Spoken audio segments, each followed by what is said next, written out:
Hi, my name is Charlie McVeigh and this is my 503 Reflective Journal.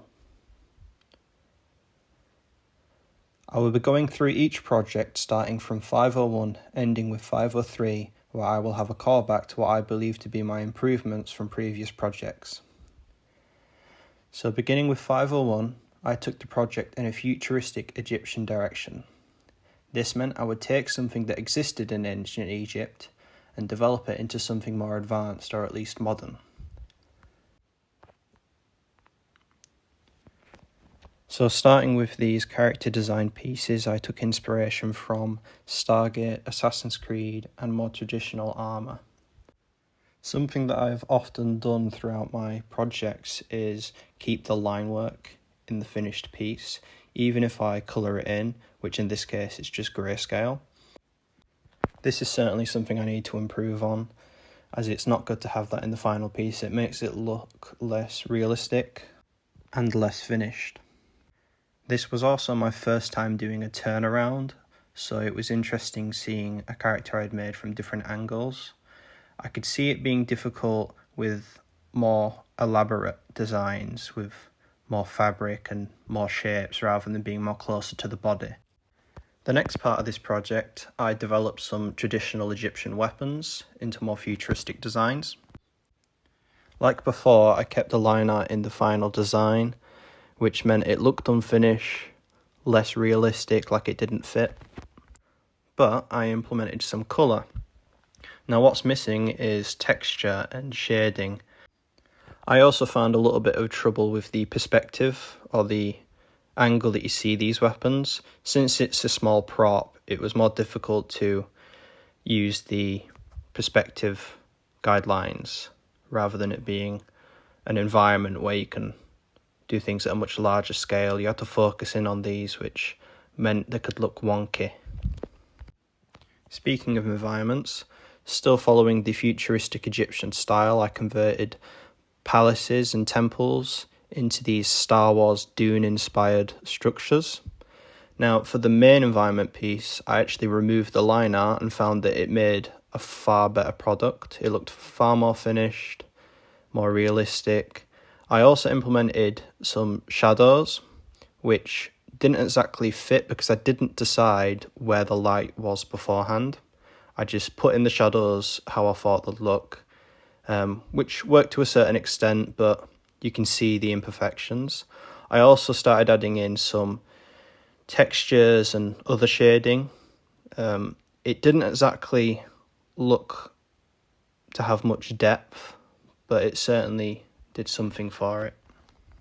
Another point is I didn't use a perspective guideline. I used the isometric guideline, which is alright for like a 3D looking model, but once again doesn't exactly look real. It doesn't look like you could be there. It just looks like a little toy model. Moving on to 502, we had to create 2D fighting game characters. I started with a bunch of characters with varied styles and sizes.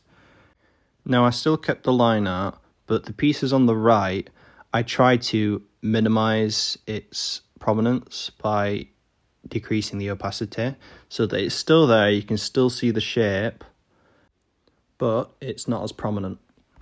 Also, an improvement from the previous character designs is I started working with poses and props for the character.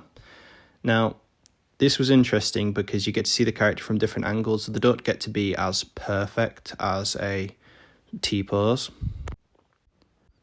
After the initial concepts, we had to take one of the characters and put them into action poses for their special moves. It was at this point that I started to find some really big issues. Main one being is it's inconsistent and it doesn't flow quite correctly. This is because I had to work with moving fabric being the cape and moving hair, and also the prop, which is a new thing for me. I think this is where having a turnaround is a really helpful thing so that you get a better understanding of the character you've made, which is something that I missed out during this project.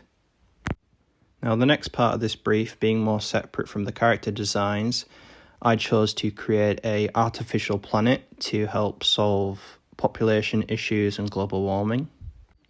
After working on several designs, I realised that I was making something too similar to Earth. I wanted to create something more unique and memorable. So with that in mind, I went with a more abstract piece using blocks to create a ring around a blocked spherical planet. Now here came a pretty big problem, which was the perspective that these buildings on this planet would be at. Working with a spherical piece, without realising, I made things wonky or not exactly fit. It was in the feedback that it was brought to my attention. So in the future, I need to use perspective guidelines. Now moving on to 503, I started by researching Bungie, the creators of Destiny and Halo. I took a special interest in this company, mainly because of the aesthetic of their games.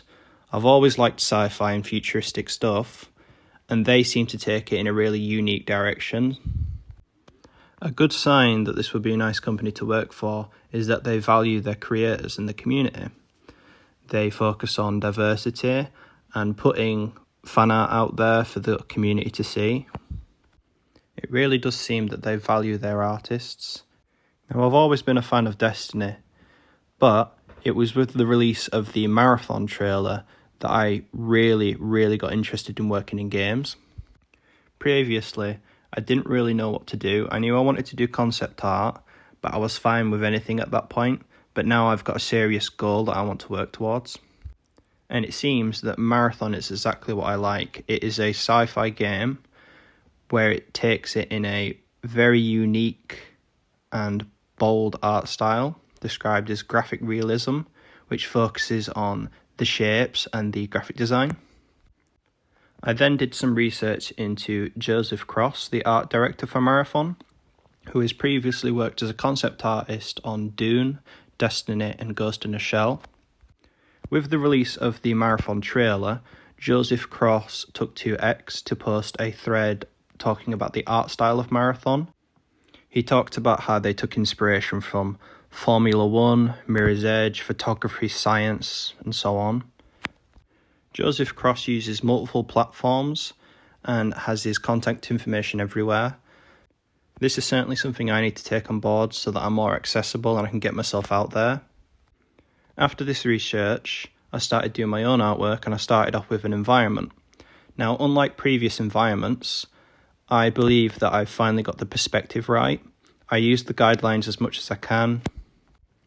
Now, since it was just supposed to be a thumbnail piece, I didn't put all too much detail into it. I focused more on the shapes, the colours and the shadows. I did add in some figures, which I'll certainly build up on in the future, because this is something that I want to develop and get finished as a full piece. Now for this piece, I didn't start off with any line art, which is something that I do every single time. I just started off with the base shapes and I found that to be a really great way to work, and I want to try that more in the future. But next up, I had my first attempt at working in 3D. After researching what I want to do as a career, I realised that a lot of 3D work is important. So that is certainly something that I'm going to work on a lot in the future. This is a very bare bones piece. I just went with the base shape, and I even took it to Procreate afterwards just to draw over some areas that weren't quite right.